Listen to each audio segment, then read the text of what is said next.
So this skill and drill is called dead bugs. It's to target the tissue into the hip. It'll get some of the core and also into the shoulder.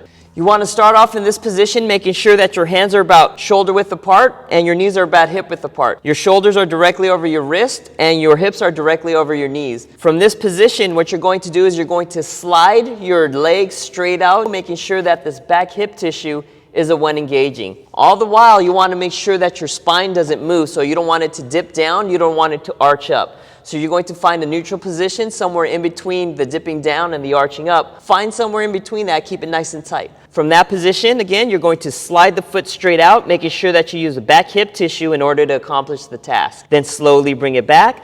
You can stay on the same side or you can alternate. The second variation when you're doing these are called hovers. So you're just going to hover about an inch or so off of the floor. So I'm going to lift my foot up and then hover over the floor about an inch or so away, making sure I use the back tissue in order to accomplish the task, and then returning it back. And then I can alternate towards the opposite side. Again, hovering it, making sure the back hip tissue engages, core is nice and engaged, and then I'm slowly going to bring it back. The third variation is you're actually going to reach out and lift up the leg a little bit higher. So from there, same thing, you want to make sure your spine is nice and neutral, making sure that you use the back hip tissue in order to accomplish the task. So I'm going to use the back hip tissue of my left side, and then I'm going to raise my leg up, trying to straighten it out as much as I can. When you're doing it this way, your back will want to arch, or it's going to want to go the opposite way. So your job is to make sure that it doesn't do that. And then you slowly bring it back. And then you can repeat on the opposite side. You're going to hover it, and then you're going to straighten it out and actually go higher and reach. Try to straighten out the knee without changing the spine, and then bring it back.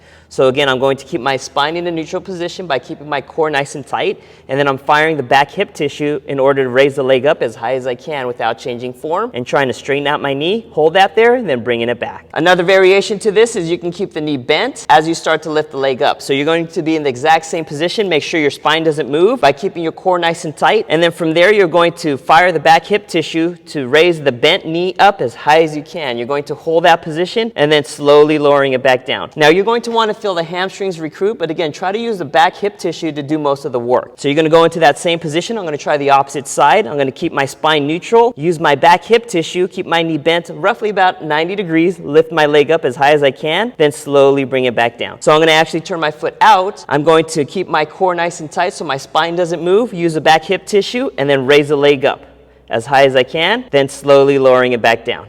I'm going to actually go the opposite way.